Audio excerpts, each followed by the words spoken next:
In this video tutorial, I'm going to show you how to easily open a pop-up with a mouse click. Now, before I begin, you're going to need Elementor Pro to follow this tutorial.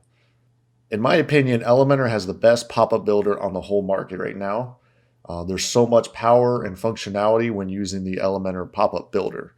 You're really not limited to anything. Now I'm going to show you exactly what we're going to cover in this tutorial. So let's say on a website like this, you would like this call to action button to pop up, or maybe this image. So this is what we're going to pull off. When you click on any of these elements, we can have it where it triggers this pop-up. You just use an Elementor and Elementor Pro. Now I'm going to walk you through on the back end on how I set this up. The first step we need to do is create the pop-up itself, and then we're going to be able to add links to that pop-up on any page on our website. So once you have Elementor Pro installed, you just head over into the templates dashboard and go under pop-ups. Then, of course, if this is your very first pop-up, you're going to get this dashboard, click new pop-up, make sure that the template is pop-up, just give it a name. So we'll say pop-up link, just something like that, something that you can remember because you could have a whole bunch on your website. In order to keep this tutorial a little bit shorter, I'm going to just use one of the Elementor template pop-ups instead of creating one from scratch. So in the example, I had this one, which is a holiday one. So I'm just going to click the insert.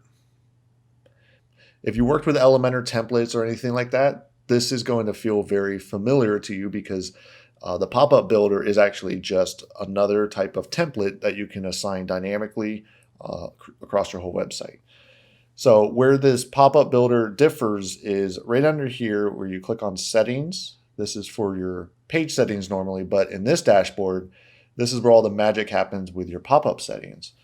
So I'm going to briefly go through all of the different settings here just to kind of give you an idea of what this template imported, and then we can go ahead and save it out and start to link it to the pages I showed you before. Okay, so the first tab right here under settings is layout. So this is where you can adjust the width of your pop-up. You can change the height. Here's some cool stuff. You can change the position of the pop-up. So like I said, you can have it pretty much anywhere you want on the screen. They give you options to do an overlay. You can toggle if you want a close button or not.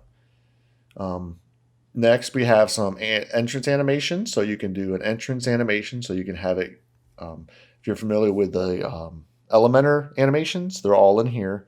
So you can have an entrance. You can even do an exit animation. They give you time for how long.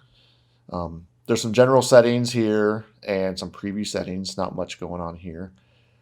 Style is really cool. This is where you're actually going to add your background. You can change the positioning, just kind of standard Elementor stuff. Now this overlay section, you can see right here. So overlay is this white background right here. So let me change it to something a little more dramatic so you can see the difference. So if I make it more like a black, that's what an overlay is. And so you're going to want to play around with this depending on your website. You can have more transparency or less transparency right here. So definitely play around with that. And then this is another cool feature that most pop-up builders don't have is the ability to customize your close button. So you can have it on the inside or you can have it on the outside.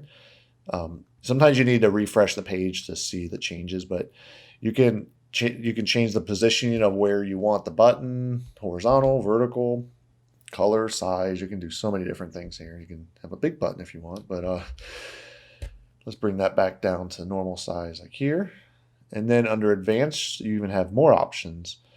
Now, if you're going to have a pop-up that is just triggered by a click, I wouldn't play around with much of these settings because this is more for pop-ups that are automatically enabled. So you can go ahead and choose some of these options if it fits your needs, but in most cases, you just leave this alone when you have a click pop-up. And then you can add some more margin. You can add some custom CSS here. So like I said, they give you tons of options. And in my opinion, this is, like I said, the best pop-up builder on the market. So once you're happy with the size of your pop-up, your overlay, your close button, all that stuff, then you could start to drop in your widgets. So you're just going to see this is a normal Elementor type of section where you just have the section, you got your columns, and then you could just throw in whatever widgets you hear. And in this example, it was just some text and a little form and a background. So nothing crazy. I do recommend just keep your pop-ups light, not add a bunch of video and animations to the pop-up itself. It's going to be overwhelming for the user. So once you're happy with that, then you need to go ahead and publish it. When you hit the publish button, you're going to see this huge dashboard for even more settings. So I won't go into this because this isn't going to pertain to this tutorial, but this basically gives you unlimited freedom for how you want to have your pop-up display. Now, in our case, we are going to just have it on click. So we don't need to worry about any of these settings in here. As you can see, there's tons of stuff here. So in this example, I would just hit save and close. And that's it. Now your pop-up is live. So now we got the pop-up created, we got all the hard work out of the way. Now we need to just simply add links to the pop-up.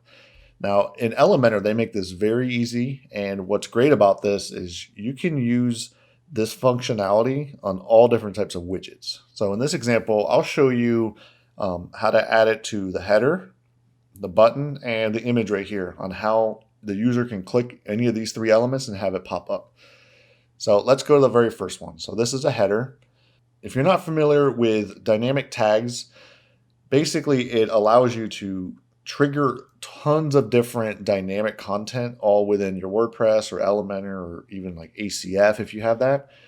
So you can, instead of just doing a static link to something, you can have it pull up a template or anything like that. And in this case, we created a pop-up template, and it's very easy to trigger that. So once you click that little button right here, dynamic tags, if you scroll down to actions, you can see right here, there's a whole section called pop-up.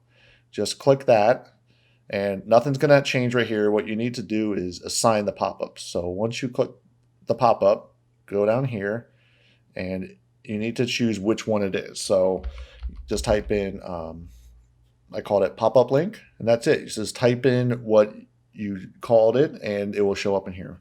So this is why I recommend naming it something that you can remember, because you're going to have to type it in here to activate it. So once we do that, that's it. Now this is a pop-up, and you can't do this. You can't test it within the browser here, but what you can do is click the preview button, and now we can go and you can see right here that it changes to the clicker. So now we're going to know it does something. There you go.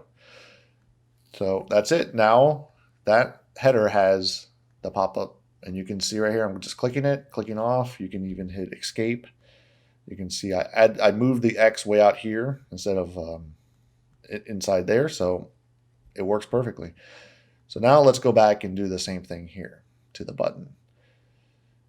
So like I said, what's cool about this is if you start to look for these dynamic tags, they're in a lot of different widgets in Elementor. So this gives you a lot of flexibility. So let's just do the same exact thing right here. Click that, type in pop-up link. There you go. And same thing for the image. Let's do it right here. And you can see where it says link. You have to make sure this one says custom URL. Leave that blank. Click dynamic, pop-up, assign it, and hit update. That's it. Now we can preview this one. So this should be clickable like it was. Now we got the button working correctly. Perfect. And the image. There you go. So now you can see that you basically have unlimited control over what you can do with these pop-ups. And like I said, you can add it to tons of different widgets inside of Elementor. So it's a very, very powerful thing that you can do. And the possibilities are really endless. So that's it for this video. If you found this video helpful, make sure you give it a thumbs up, subscribe to this YouTube channel, and hit the bell to receive notifications when I release new videos.